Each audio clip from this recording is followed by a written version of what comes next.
Bonjour à tous et bienvenue sur la chaîne Elios Guidance. Nous allons découvrir ensemble votre guidance de l'année 2022. Et pour ce faire, je vais utiliser comme d'habitude les cartes signes du portail des 12 d'Aliasqué, les arcades majeures du tarot de Marseille, le Prisma Vision Tarot, The Light Seers Tarot et le tarot du funambule. Comme les 2 années précédentes, je vais d'abord faire une roue astrologique des 12 maisons pour votre année.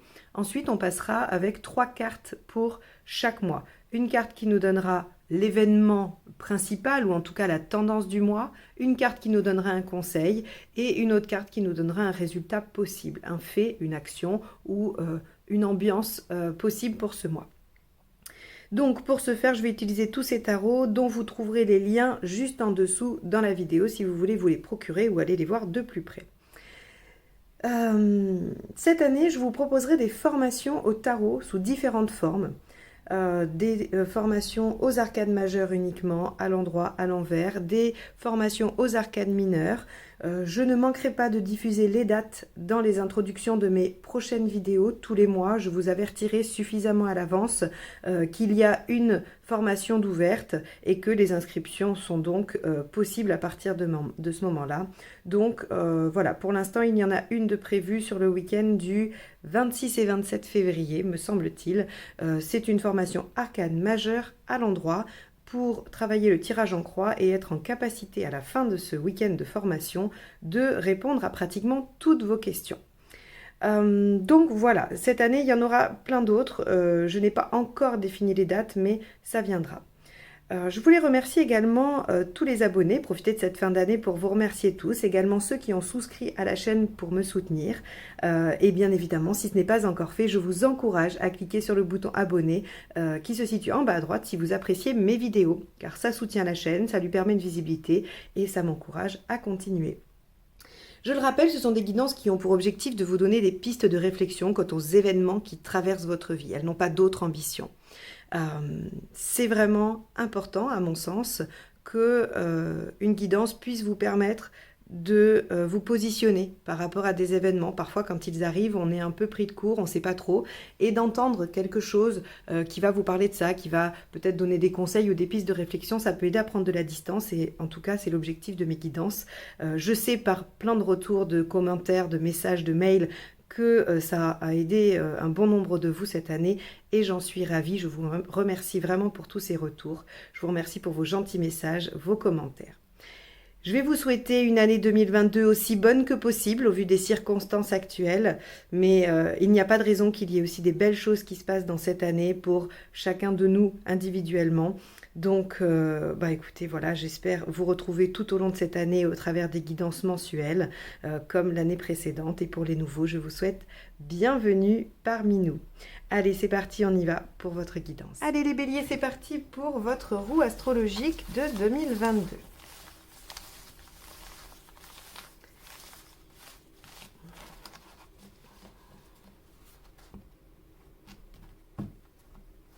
Allez, maison 1, maison 2, maison 3, maison 4, maison 5, maison 6, maison 7, maison 8, maison 9, maison 10, maison 11, maison 12. Allez, on y va. Le pape inversé, très bien. Envie d'indépendance, les béliers, hein. Là, il y a quelque chose qui se passe. Un air de révolte chez vous. Alors, quand je dis révolte, c'est pas forcément par rapport aux événements, hein. Vous pouvez avoir envie de vous révolter par rapport à quelque chose de très personnel, d'intime, ou en tout cas qui ne concerne que vous. C'est pas forcément sur le plan général, mais ça peut aussi. Alors on y va. La maison 1, effectivement, avec le pape inversé, c'est ce besoin d'émancipation, de ne plus avoir l'autorisation de ne plus être soumis au conseil, à la vie. Hein, ça pourrait être aussi le fait de se défaire de ce que l'on pense devoir faire. Par exemple, je ne sais pas, moi, vous êtes Vous avez toujours fait en fonction des autres, de votre famille, de vos amis, vous avez cherché à faire plaisir, parce que vous pensiez devoir être comme ça. Et le pape inversé, lui, va venir vous dire que vous avez cette envie, vu que c'est la maison 1, hein, c'est vous, ça vous représente vous, c'est pas un événement, c'est votre état d'esprit, votre énergie pour l'année, eh bien, vient nous dire que vous n'avez plus envie de vous embarrasser des codes, vous n'avez plus envie de suivre les règles. Non pas que vous vouliez être hors la loi, mais vous n'avez plus envie de suivre les dogmes. Et donc, il se peut que vous ayez besoin d'émancipation. Ça peut aussi tout simplement être le fait, vous étiez salarié, vous voulez devenir indépendant.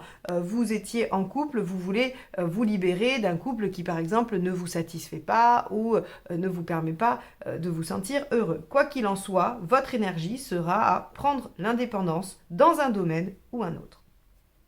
La maison 2, c'est, vous le savez, les biens, les finances. Et avec tempérance inversée, il peut y avoir des déséquilibres, il peut y avoir des conflits également. Tempérance inversée, elle dit les choses et elle ne les dit pas forcément avec tous les gants requis. Hein. Mais dans les finances, ce que ça sous-entend, c'est que on pourrait ne pas être d'accord sur comment investir son argent, on pourrait hésiter aussi peut-être à se dire, voilà, qu'est-ce que je fais. Tempérance inversée n'est pas forcément positive, elle ne favorise pas l'augmentation ou l'investissement.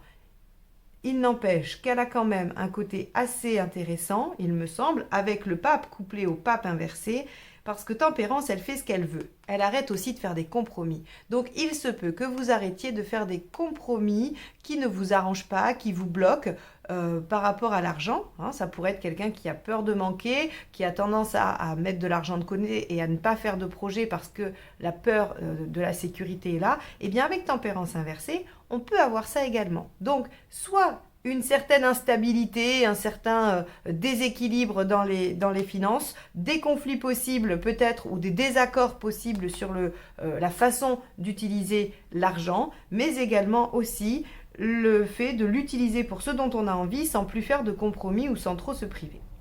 Voilà ce qu'il y a dans votre maison 2, les béliers.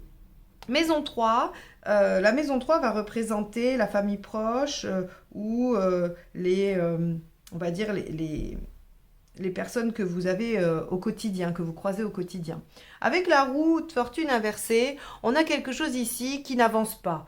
Alors si vous avez une situation saine, normale, qu'il n'y a pas de problème, la roue inversée vient nous dire que ça va continuer, il n'y a pas d'événement, il n'y a pas d'évolution ni d'involution particulière avec une roue de fortune inversée, les choses sont un peu à l'arrêt, le mouvement de la vie s'arrête un peu.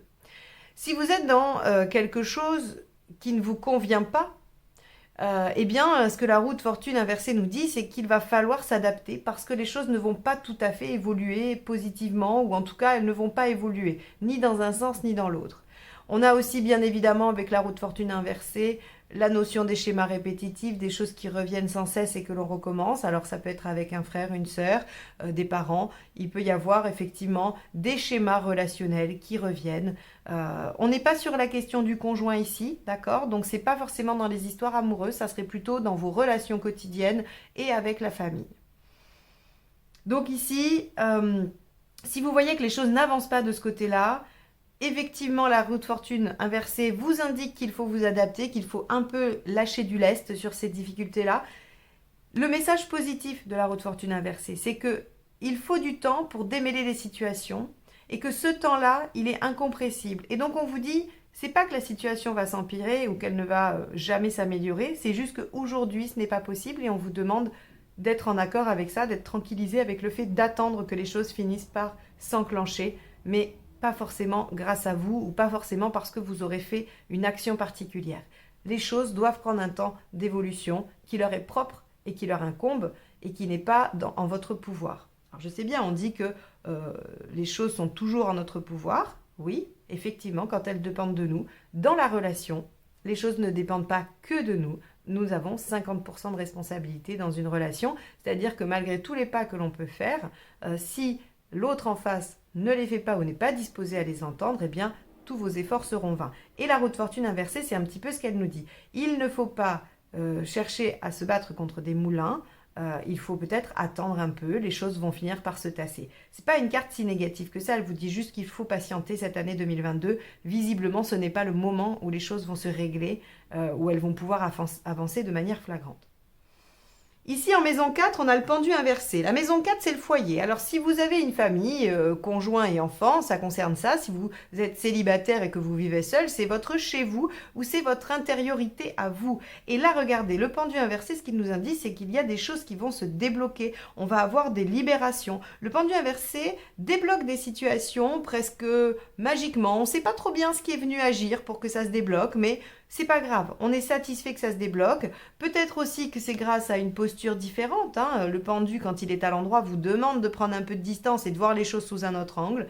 Est-ce que c'est le résultat de cette position-là qui fait qu'au foyer, des choses se débloquent et avancent? C'est possible. En tout cas, avec un pendu inversé, si vous souhaitiez quelque chose par rapport au foyer et que ça n'avançait pas, on peut espérer sur 2022 qu'effectivement, ça avance, ça se débloque et ça se concrétise.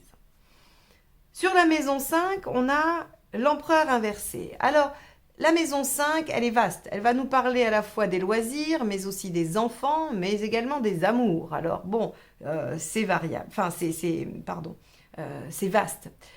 Si elle vous parle des enfants, eh bien, les enfants avec l'empereur inversé, on va avoir peut-être quelques difficultés, de l'autorité qui va être mise en question. Alors, ça peut être des départs de la maison pour des grands enfants qui s'en vont et qui prennent leur indépendance et ça vient vous mettre un peu en déséquilibre parce qu'on sait très bien que ça vient toujours un peu remanier la posture de parents. Les enfants partent, ils prennent leur indépendance. Finalement, il faut se réajuster à cette nouvelle posture pour certains. On peut aussi, donc, comme je le disais, avoir des adolescents un peu rebelles sur l'année 2022 avec un empereur inversé. On se sent un peu déstabilisé, on a l'impression d'être un peu inconstant, mais inconstant parfois forcé par les choses. Donc, on va avoir ça par rapport aux enfants. Par rapport aux passions, eh bien, peut-être que vous serez fluctuant cette année. Les passions, vous allez peut-être vous engager dans quelque chose qui vous plaît pendant un mois et demi, et puis hop, vous allez le laisser tomber, et puis hop, vous reprendrez quelque chose. Soit la même chose, soit quelque chose d'autre. On a de l'inconstance dans les passions. Et au niveau amoureux, on vous dit que si vous êtes célibataire, en tout cas, il y a peu de chances, mais la roue astrologique ne suffit pas, il faut quand même après aller voir un peu le reste, mais a priori, ce n'est pas une année pour s'engager dans une relation sérieuse.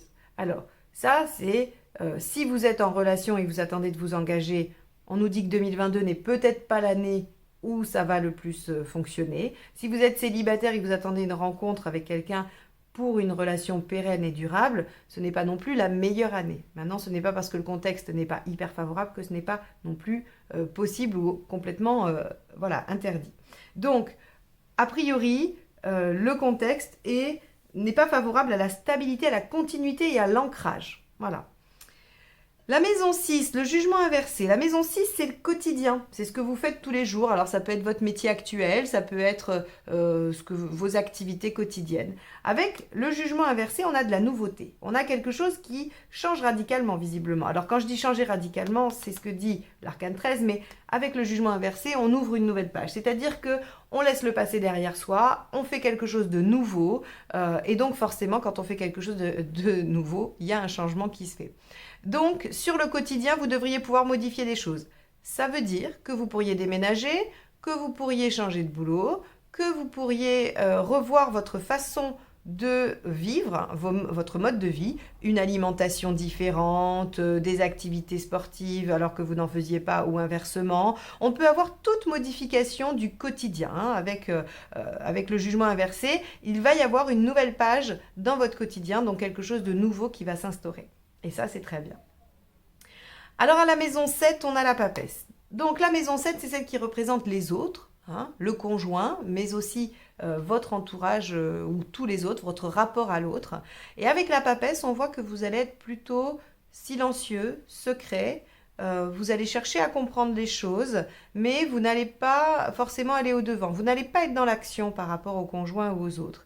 La papesse, elle a cette capacité à bien écouter, à essayer d'intégrer, de comprendre ce qui se joue, et elle ne met pas forcément en place de choses concrètes. Mais c'est une phase nécessaire d'intégration, d'apprentissage, de méditation également. Elle peut être en train d'écouter son intuition. Elle est quand même très sage. Donc, on va avoir dans votre rapport aux autres, les béliers cette année, une certaine posture un peu détachée, un peu décalée, un peu silencieuse à l'écoute de l'autre.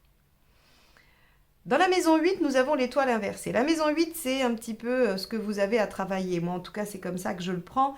Et la maison 8, ici, avec l'étoile inversée, vous dit que vous avez à travailler la notion d'effort. Non pas que vous n'ayez pas déjà fait des efforts, non pas que vous ne sachiez pas faire d'efforts, mais a priori, en 2022, il se pourrait que ça, vous voyez ce que je vous ai dit au début, là, le pape inversé, et peut-être la tempérance inversée, mais en tout cas, le pape inversé, ce désir d'émancipation vous demande de faire des efforts, parce que vous allez probablement changer de modèle, changer de façon d'agir. Et donc forcément, comme toute nouveauté, ça demande de l'entraînement, ça demande de la constance, ça demande des efforts. Donc ici, on vous dit qu'il y aura pour vous à travailler la notion d'effort. Je fais un tout petit parallèle avec l'empereur ici inversé. Peut-être qu'on pourrait travailler la notion d'effort dans la durée et sur la longueur. Parce qu'il y a de l'impulsivité, il y a de la bonne énergie chez le bélier. En revanche, peut-être que sur la longueur, parfois, encore une fois, hein, quand je dis des choses comme ça, je ne définis pas des traits de caractère qui vous incombent. Je lis ce que le tarot m'indique et il se peut peut-être qu'en 2022, vous ayez un peu de mal à être constant dans vos actions et que ce soit l'effort à fournir.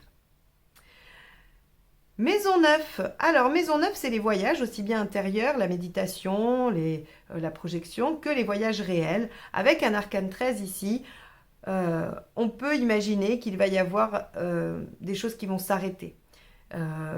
Soit il y a un travail intérieur qui ne peut pas être fait parce que, je le rappelle quand même, hein, il y a des changements au niveau de votre foyer et de votre quotidien. Donc il y a quand même pas mal de choses nouvelles qui vont vous occuper. Donc il se peut qu'il y ait un travail personnel qui s'arrête, qui fasse un peu rupture pour laisser place à d'autres choses. Ce qui n'est pas forcément négatif, on peut faire des pauses, on peut prioriser ses actions, hein, il n'y a aucun mal à le faire.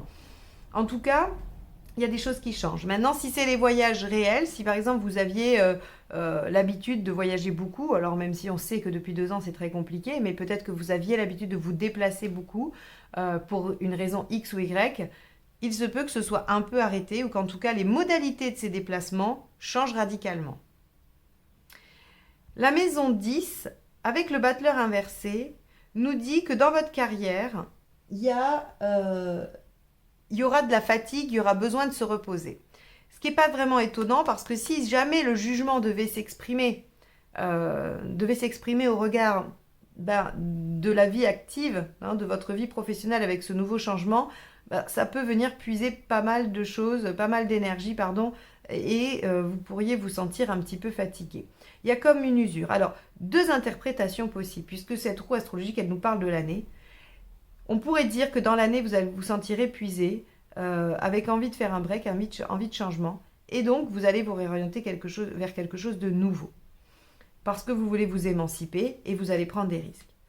On peut aussi se dire que ce battleur est le résultat de changements et d'un nouveau départ. Ça sera soit l'un, soit l'autre. Ça va un petit peu dépendre de quand intervient votre changement. S'il intervient début janvier ou on va dire dans les 3 premiers mois, ça sera une fatigue consécutive à ces changements. Si en revanche, votre changement intervient en novembre-décembre, ça sera probablement le résultat d'une usure là où vous êtes. Dans la maison 11, la maison 11, c'est les amitiés, c'est votre entourage amical. Avec le diable inversé, on a des frustrations. On a le fait de devoir réduire les choses. Alors, allons-nous encore avoir des restrictions dans la vie sociale sur 2022 ? On peut l'imaginer, hein, on peut l'imaginer, je ne le souhaite pas, mais on peut l'imaginer. Et donc, est-ce que ça impacte votre sphère sociale et amicale de façon à devoir vous contenter de peu, hein? Le diable inversé, c'est les frustrations, c'est je me contente de peu, quand il est à l'endroit, c'est je profite de façon un petit peu exagérée des plaisirs de la vie, mais quand il est inversé, on a cette notion d'être frustré et que les choses ne se concrétisent pas vraiment. Et donc, en amitié, on pourrait voir que, ah, voilà, vous avez un petit coucou de Monsieur Chat qui vient voir les béliers. Voilà. Il est reparti, excusez-moi. Donc voilà, on pourrait imaginer que vous êtes un peu frustré dans la vie amicale, que c'est un peu compliqué d'être libre, de faire des choses. Ici, Dans la maison 12, c'est le challenge que vous avez à relever. C'est votre mission, votre défi de l'année, si je puis dire. Et la maison Dieu vient reparler encore du challenge, du défi, du bouleversement, du changement, de la prise de conscience. J'ai, en a priori, bien évidemment, parce que vous n'allez pas tous vivre la même chose, tous les béliers ne vont pas changer de vie ou radicalement de choses en 2022, mais j'ai comme la sensation qu'avec ce besoin d'émancipation, de prendre un risque, de changer radicalement des choses, enfin en tout cas de débloquer un quotidien avec quelque chose de nouveau dans la vie quotidienne et active, eh bien, j'ai l'impression que vous allez avoir une prise de conscience, que vous allez réaliser une prise de conscience. Ça peut être un tout petit domaine. Tout ça, ça peut concerner votre façon de vous alimenter. Ça peut concerner votre façon de consommer. Ça peut concerner votre façon de faire du sport. Ça peut concerner votre travail. Ça peut concerner votre façon d'être parent, grand-parent, ami. Peu importe. Ça peut vraiment aller se loger dans n'importe lequel des domaines. Mais il semble qu'il y ait une prise de conscience qui vous amène à changer des choses dans votre vie et à le faire de façon importante. Mais c'est pour du mieux. On voit bien que c'est pour du mieux. Bon, cette roue astrologique, elle est intéressante parce qu'elle dénote chez vous, les béliers, une année qui va quand même subir des changements et qui va requérir des efforts de votre part et aussi peut-être de travailler sur la nécessité peut-être parfois de prendre un peu des risques, alors toujours calculé, toujours mesuré, il n'est pas la question de se mettre en difficulté à outrance, mais on voit que voilà, vous allez devoir supporter un peu d'instabilité dans le domaine matériel et au niveau de la maison 5, comme je l'ai dit, passion, amour ou enfant, pour pouvoir modifier des choses. Mais en tout cas, c'est très intéressant et les choses devraient pas mal se bousculer pour vous sur l'année 2022. Donc si vous attendez des changements, ils devraient se faire sur cette année-là. On va passer à la proposition mois par mois. Comme je ne sais pas accélérer les vidéos plus que 2 fois, je vais ramasser la roue, enfin non, je vais la relever pour l'avoir sous les yeux quand même, pour y faire référence pendant la deuxième partie.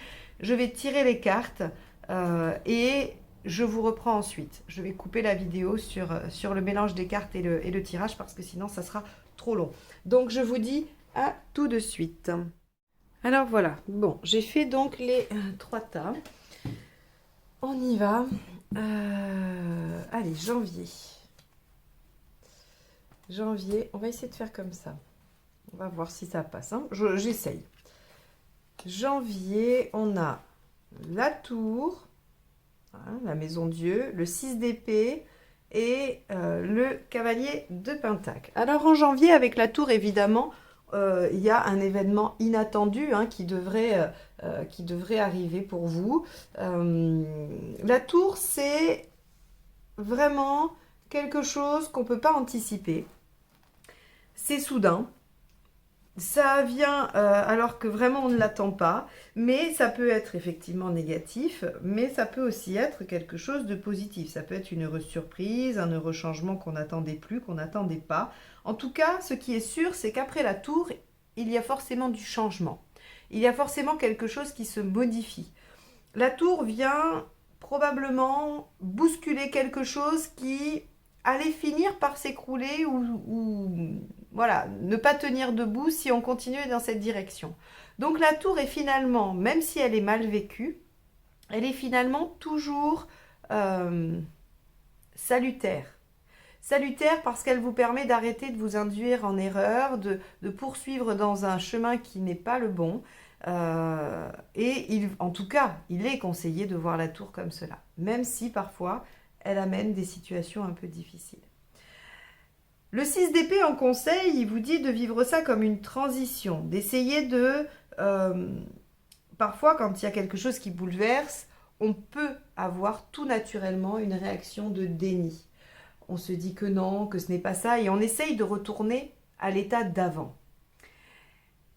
On réagit tous plus ou moins comme ça à un moment donné de notre vie quand quelque chose qu'on n'attendait pas vient être bouleversé. Quelque chose auquel on tenait. Le 6 d'épée vient là vous donner le conseil qui est à peu près la logique de ce que je vous disais avant, c'est qu'après la tour, il y a forcément du changement parce que les choses ne peuvent plus exister telles qu'elles sont. Eh bien le 6 d'épée vous dit, prenez ça comme une transition vers autre chose. N'essayez pas de revenir à un état antérieur. Demandez-vous comment vous allez pouvoir aller de l'avant avec les choses telles qu'elles sont comme ça, à reconstruire ou à ne pas reconstruire ou à reconstruire différemment. Le résultat, c'est qu'effectivement, cavalier de Pentacle, ça va demander du temps, ça va demander des efforts. On a vu dans la roue astrologique, l'étoile était en maison 8 et vous demandez de faire des efforts. Donc, effectivement, sur le mois de janvier, quelque chose qui risque de venir bouleverser vos plans. On vous conseille de ne pas essayer de récupérer la situation à l'état d'avant, la prise de conscience ou le bouleversement, et d'essayer plutôt de voir ça comme quelque chose qui va vous amener vers autre chose, de plus sain, de plus solide, de mieux constructible, je ne sais pas. En tout cas, quelque chose d'autre qui, certes, vous demande des efforts. Alors, hop, on va aller voir février. Février, 6 de bâton, 8 de pentacle et 9 de pentacle. Ok. Alors, le 6 de bâton, l'événement, c'est que vous partez dans une bataille, dans une guerre, alors, le 6 de bâton, c'est celui qui va... qui part en campagne, je vais plutôt dire, plutôt qu'il part en guerre, quoi. En tout cas, vous allez traverser l'épreuve, vous allez traverser des difficultés, mais le 6 de bâton vous assure la victoire. Donc, ce qu'on peut dire ici, c'est que l'événement bouleversant, qui doit être vécu comme une transition et qui vous demande des efforts, vous garantit un résultat positif avec, encore une fois, 8 de pentacle en conseil. Le 8 de pentacle, c'est faire des efforts, faire des sacrifices. Pourquoi ? Pour revenir à quelque chose d'une bonne connaissance qui pourrait vous permettre de restabiliser votre situation. Le 9 de denier, le 9 de pentacle, est la seule carte des deniers qui va nous parler d'acquisition, mais intellectuelle, de savoir. Elle permet d'acquérir une connaissance spécifique d'une façon ou d'une autre qui va pouvoir avoir un effet sur la vie matérielle. C'est pour ça qu'on parle souvent de formation ou d'aller gagner une expertise, une spécialité avec le 9 de denier. Parce que celle-ci vous permet d'aller ensuite la valoriser d'une façon ou d'une autre. Donc ici, on nous dit, ok, bouleversement, le voir comme une transition, faire des efforts, c'est une bataille à mener, mais dans laquelle vous serez victorieux. Évidemment, il faut peut-être faire quelques sacrifices afin d'acquérir des compétences qui vous permettront de restabiliser votre situation en février. En mars, on a le 8 d'épée, on a le pendu et on a le 3 de bâton. Le 8 d'épée vous dit que vous allez douter de vous, que vous allez avoir un manque de confiance. Il faut absolument que vous puissiez, et c'est très bien, c'est lié avec le pendu qui est en conseil, c'est pas un événement, donc il n'y a rien qui bloque. On vous dit en conseil, essayez de voir les choses sous un autre angle, essayez de voir les choses différemment, parce que tel que vous avez l'habitude de les voir, visiblement, ça semble être bloqué, ça semble être sans issue. Le 8 d'épée nous indique toujours que nous sommes soi-même devant nos propres limites et notre propre barrière. Ça peut être des croyances limitantes, ça peut être vraiment ce côté de se dire de toute façon je n'y arriverai pas ou je ne sais pas faire. On voit bien, c'est très souvent représenté comme ça. Là, il y a bien une rangée d'épées qui empêche de passer, mais enfin, il suffirait de lever la tête pour se rendre compte qu'il n'y en a plus après et qu'on peut tout à fait contourner l'obstacle. Et donc ici, ce qu'on vous dit, c'est que il y a la possibilité de contourner l'obstacle et on vous dit que ça vous permettra, ou alors ça vous permettra de vous projeter plus loin, ou c'est le fait de voir les choses différemment et de vous projeter plus loin qui vous permet d'avoir la solution. Quoi qu'il en soit, le 3 de bâton ici nous dit qu'en résultat, il y a une projection à long terme. Il y a l'établissement de quelque chose qui devrait s'instaurer à long terme et ce qui vous permet de l'obtenir, c'est de ne pas vous sentir bloqué, d'essayer de voir les choses sous un autre angle, de se décaler de la vision actuelle pour pouvoir aller au-delà des apparences, au-delà de ce qui est possible aujourd'hui ou selon votre esprit. Alors, avril, 4 de coupe, conseil, le jugement et le résultat, l'empereur, super. Bon, on est quand même dans la persévérance, vous voyez, c'est assez intéressant parce que je l'ai gardé au-dessus, votre roue. Ici, on avait quand même ça dans la maison 12. Je vous ai dit, c'est votre challenge, hein. Et ici, on avait ça dans la maison 8. Et je vous ai dit, la maison 8, c'est ce que vous avez à faire, c'est votre défi, c'est un peu le travail à faire. Et ça, c'est voilà, les événements difficiles de l'année. Bah, on vous dit, ok, il y a un événement qui vous oblige à faire des efforts. Hein, et avec le 4 ici, en avril, on voit que vous n'êtes pas totalement satisfait encore. Vous n'êtes pas satisfait parce que probablement, ça n'avance pas trop. Hein. Alors, on pourrait le relier à celui de la maison 3, hein, qui nous dit qu'avec la roue inversée, que les choses stagnent. Alors, c'était dans l'aspect familial, mais en tout cas, c'est un peu le message de la roue de fortune inversée. Peut-être que ça ne se déploie pas assez vite. Vous êtes globalement insatisfait ou insatisfaite. Le 4 de coupe, c'est je vois la coupe à moitié pleine, et à moitié vide, pardon, et je n'arrive pas à voir qu'elle est malgré tout à moitié pleine. Eh bien, avec le jugement, on vous dit, ne lâchez pas. Ayez foi, continuez, croyez en vous. Il y a vraiment cette notion de croire en soi ou de croire en ce que l'on fait avec le jugement dans le conseil. Hein. C'est vraiment ne lâchez pas vos convictions, soyez persévérants. Et regardez l'empereur qui lui aussi nous parle de persévérance, d'ancrage, de continuité, de stabilité. Donc si vous persévérez, il y a la situation qui se stabilise. Hein, on voit bien, vous faites des efforts, vous apprenez quelque chose, ou en tout cas, vous allez vers l'acquisition de données qui vous permettent de vous projeter plus loin et de stabiliser votre situation. Donc, on a effectivement un début d'année assez difficile, je le reconnais, hein, je préférerais vous annoncer légèreté et plaisir, mais vu la roue astrologique, je reste persuadée que c'est pour du mieux et que les choses vont forcément se construire petit à petit pour vous. Alors, on était au mois d'avril. On va aller voir au mois de mai ce qui se passe. 9 de coupe, vous voyez 10 de coupe. Ok. Et le pendu. Très bien. Alors, ici, le 9 de coupe vous dit que il y a des rêves. Vous vous accrochez à vos rêves et c'est très bien puisque là, vous êtes obligé de faire valoir la foi et le fait que vous croyez en vous et ça stabilise votre situation. Du coup, vos rêves commencent à devenir un peu plus concrets. En tout cas, il vous semble possible de les atteindre. Ce qu'on vous demande avec le 2 de coupe. En conseil, le 2 de coupe, il est intéressant parce qu'il nous dit qu'il faut absolument arriver à se faire soutenir, soit par son conjoint si on en a un, mais sinon par ses amis, par quelqu'un qui vous soutient et avec lequel ou laquelle il y a un lien affectif. Hein, ça peut être une sœur, un frère, un oncle, une tante, un parent, un ami, une amie, peu importe, hein, un ancien patron, un chef, un collègue, on s'en fiche. Le 2 représente l'autre qui vient vous soutenir et on vous dit allez vous appuyer sur les autres, d'accord? Vous pourriez aussi vous associer selon le domaine. Hein. Vous pourriez aussi, on vous conseille aussi que pour atteindre vos rêves, de toute façon, il faut vous appuyer sur l'autre ou vous pourriez vous associer. Le 2 de coupe peut favoriser les associations. Alors le résultat, le pendu. Vous pourriez me dire, ah bah super, si tout ça pour que ça bloque. Le pendu n'est pas qu'une carte de blocage. Le pendu est une carte qui invite à un moment d'inaction pour favoriser une réflexion et une élévation de la vision des choses. C'est-à-dire que on va vous demander sur ce mois-ci un temps d'arrêt qui va permettre probablement de voir les choses sous un autre angle et du coup d'en avoir une vision peut-être soit plus générale, soit plus précise, soit différente, que sais-je. En tout cas, il y a, grâce au fait de vous faire accompagner, soutenir ou de vous associer, une nouvelle vision des choses qui va naître.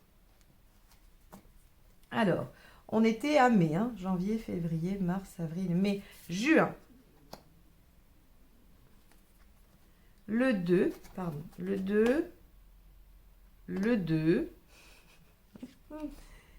et le fou, le mât. Alors, intéressant, ce sont les deux mêmes. C'est-à-dire que l'événement et le conseil sont les mêmes. Il y a un choix de vie qui doit s'opérer. Hein. Il y a un choix à faire. Vous devez prendre une direction bien précise. Et ce qu'on vous conseille avec le 2 de bâton, c'est de peser le pour et le contre, de garder une stabilité émotionnelle qui vous permet de choisir avec le plus de discernement possible. Alors, moi, je l'aime bien le 2 de bâton parce que c'est pas comme la reine d'épée qui vous demande de trancher froidement sans laisser l'affect vous envahir. Le 2 de bâton, il vous dit, il y a un choix de cœur. Mais est-ce que ce choix de cœur il est raisonnable en fait. Alors, on pourrait débattre du fait que les choix de cœur ne sont pas toujours raisonnables, ou est-ce que faire un choix raisonnable, c'est le meilleur choix.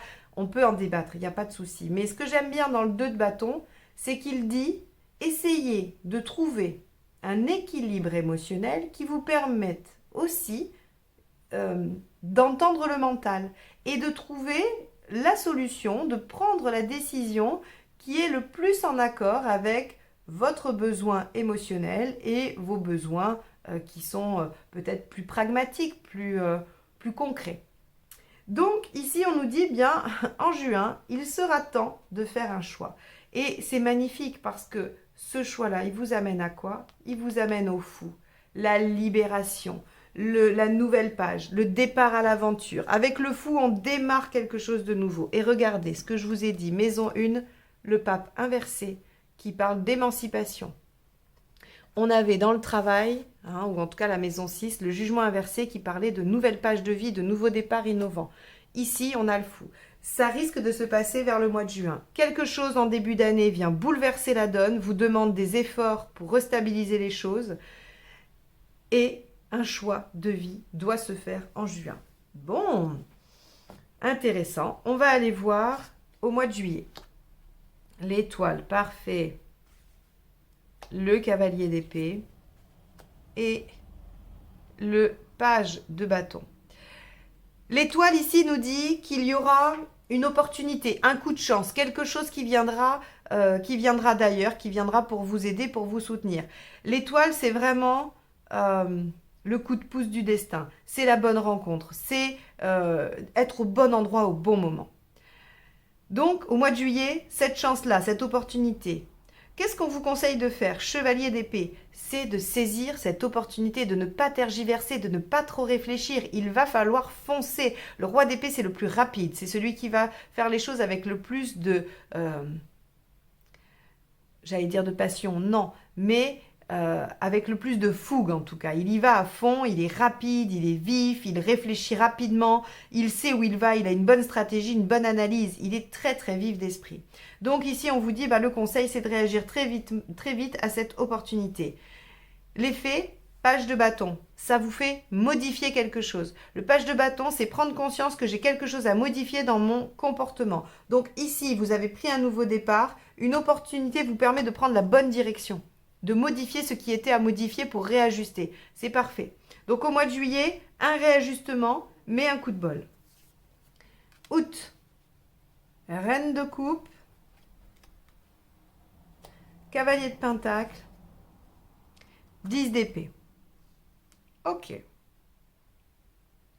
La reine de coupe, c'est celle qui s'écoute, celle qui est aussi à l'écoute, celle qui est douce, bienveillante. Elle vient aussi apaiser un peu tout le domaine affectif. Elle est assez douce, assez posée. Il n'y a pas d'événement particulier. Enfin, si, c'est pas qu'il n'y a pas d'événement particulier, c'est qu'en tout cas, c'est pas douloureux, c'est pas difficile, c'est pas voilà. Il n'y a pas de passion au sens négatif du terme avec la reine de coupe. Elle est douce, elle écoute, elle est bienveillante, elle est enveloppante, elle est chaleureuse, elle prend soin. Voilà ce qu'est la reine de coupe. Donc pendant ce mois d'août, il se peut que vous puissiez prendre un temps où vous allez peut-être vous laisser aller à plus de douceur. Ce qu'il faut d'ailleurs, parce que vous avez un début d'année assez éprouvant. Le conseil avec le cavalier de pentacle, c'est de ne quand même pas laisser tomber vos objectifs à long terme. Que vous preniez une pause, évidemment, il va falloir, mais ne pas laisser tomber complètement ce que vous êtes en train de faire, parce qu'au mois d'août, il y a quelque chose qui doit se terminer. Est-ce que c'est la fin administrative ou réelle ou que sais-je, de ce qui s'est écroulé là et que vous avez transformé ici? C'est possible parce qu'ici on a un départ, une émancipation. 2 mois après, on a quelque chose de douloureux qui s'arrête. D'accord? Alors qu'il faut continuer les efforts. Donc pour moi, il y a 2 choses qui se chevauchent. Quand on fait quelque chose de nouveau, c'est qu'on a forcément arrêté quelque chose d'ancien. Enfin, en tout cas, très souvent. Et donc là, on voit que ça s'achève, c'est définitivement terminé. Au mois d'août, il y a quelque chose qui s'arrête parce que vous continuez à faire vos efforts, bien que vous soyez dans quelque chose d'un tout petit peu plus doux avec vous-même. Septembre, cavalier de bâton, le chariot, Et encore l'étoile, bravo. Donc on voit bien que le fait d'avoir saisi cette opportunité vous amène à terminer quelque chose et là vous repartez avec passion et enthousiasme. On vous dit foncez, n'hésitez pas, soyez ambitieux, allez-y avec le chariot. Sur ce mois de septembre, il va falloir mettre un coup de collier, mais regardez, vous allez encore générer de la chance ou des synchronicités ou des opportunités. Donc là, vraiment, on a une période de fin de, non même pas juillet, août, septembre, voilà, d'été, pardon, une période d'été très propice aux coups de chance, aux opportunités qu'il va falloir saisir. On a avec le cavalier d'épée et le chariot une notion de rapidité quand même, donc il va falloir réagir vite. À mon avis, le bâton aussi est assez rapide, donc il va falloir y aller sur cette période estivale, ne pas trop se laisser aller aux vacances. C'est-à-dire que, bon, alors, c'est pas un super conseil, mais là, pour le coup, vous, les béliers, il va falloir checker vos mails, il va falloir checker vos messages sur les vacances, juillet, août, septembre, parce qu'il se peut qu'il y ait quelque chose à saisir. Allez, on y va. Octobre. Le monde. Le 7 d'épée. L'ermite. Ok. Le monde, ici, nous dit qu'il y a un aboutissement, une réussite. Quelque chose qui fonctionne. Vous voyez comment, je vous ai dit, début d'année difficile, mais je suis sûre que c'est pour le mieux. Et on voit bien comment, dès la deuxième partie de l'année, il y a quelque chose qui vient se libérer. Et d'ailleurs, on avait vu dans la maison 4, vous, votre foyer ou vous-même, il y a quelque chose qui se débloque. Donc, on a ici, sur ce mois d'octobre, une belle ouverture, de l'ambition, une réalisation, un aboutissement. Ce qu'on vous dit comme conseil, 7 d'épée, ne le criez pas sur les toits. Le 7 d'épée, il garde les choses pour lui. Il fait les choses tranquillement, en discrétion. Il ne va pas divulguer ses secrets, il ne va pas divulguer ce qu'il fait. On vous conseille de le garder et effectivement, vous allez vous sentir seul, mais je pense que c'est nécessaire vu qu'il y a une belle réussite. Peut-être qu'il n'est pas tout à fait finalisé, on va voir. Mais en tout cas, on vous dit, voilà, restez secret. L'ermite nous dit il faut encore du temps aussi.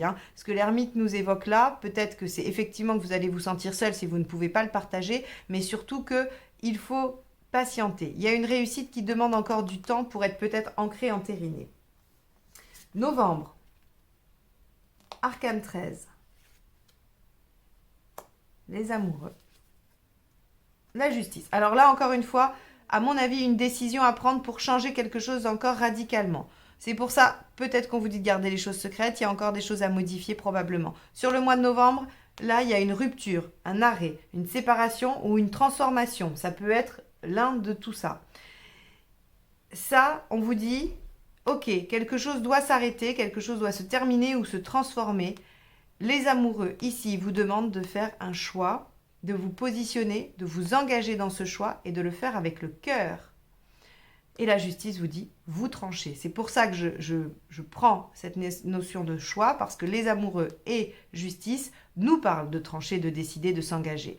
Là, ici, on nous parle effectivement d'une fin. On nous dit que les choses, une chose ou des choses doivent s'arrêter, doivent changer. Et vous devez pour cela vous positionner. Décembre, 2 de Pentacle, Valet d'épée, As de bâton. Waouh! Alors, les béliers... Il y a effectivement, on pourrait penser que cette année, je vous l'ai dit, la maison 1, c'est le pape inversé, que vous allez passer l'année 2022 à vous émanciper de quelque chose et à démarrer probablement autre chose. Mais vous êtes plein de fougue et à la fin de l'année, vous êtes en train de concilier 2 choses. Vous êtes en train d'essayer de maintenir un équilibre. On vous conseille de continuer d'apprendre. Alors, peut-être que c'est dans le domaine professionnel, peut-être. Mais si ça n'est pas dans le domaine professionnel et que c'est dans un domaine personnel, on vous dit de continuer à apprendre. D'apprendre soit pour vous-même, pour grandir. Le développement personnel rentre dans le valet d'épée parce que c'est aller acquérir du savoir pour progresser. Donc ici, on est là-dedans. Soit on vous dit, vous avez démarré quelque chose professionnel de nouveau et vous voulez aller plus loin, mais on vous dit de démarrer une formation, d'aller vous spécialiser ou encore de vous perfectionner. Et si ça n'a rien à voir avec le domaine professionnel, on vous dit que vous maintenez une situation à l'équilibre. On vous conseille quand même d'essayer d'en apprendre davantage sur la situation ou sur vous, afin de redémarrer encore une nouvelle action. On a une année riche en nouveaux départs, les béliers, hein. En tout cas, ça va être le lit d'une nouvelle vie, je pense, ou d'une nouvelle phase de vie, parce que ici se trouvent tous les éléments du jeu, un événement ou une prise de conscience, hein. Comme je l'ai dit, l'arcane 16 du début, ça peut être un événement extérieur que vous n'aviez pas prévu qui vient bouleverser vos plans, mais ça peut également être une prise de conscience. Donc on a cette prise de conscience qui vient modifier la donne, vous demande de faire des efforts, de faire des réajustements. Il y a 2 moments clés dans l'année où il va falloir faire des choix, où il va falloir se positionner, il va falloir arrêter des choses, mais on voit que les choses vont bien pour vous, il y a un aboutissement, une réalisation, et il y a, avec cet as de bâton en toute fin décembre 2022, la promesse de nouvelles actions pour 2023. Voilà pour vous les béliers. J'espère que ce tirage vous aura donné quelques pistes, quelques perspectives pour l'année, qu'il permettra de vous encourager si vous avez décidé de changer des choses en vous montrant que même si votre challenge de l'année, c'est de faire des efforts, vous êtes tout à fait récompensé au bout du chemin. Je vous souhaite donc une année 2022 aussi belle que possible, comme je vous l'ai dit en introduction. Je vous remercie pour votre présence sur la chaîne et votre fidélité. Et je vous dis à très bientôt. Au revoir.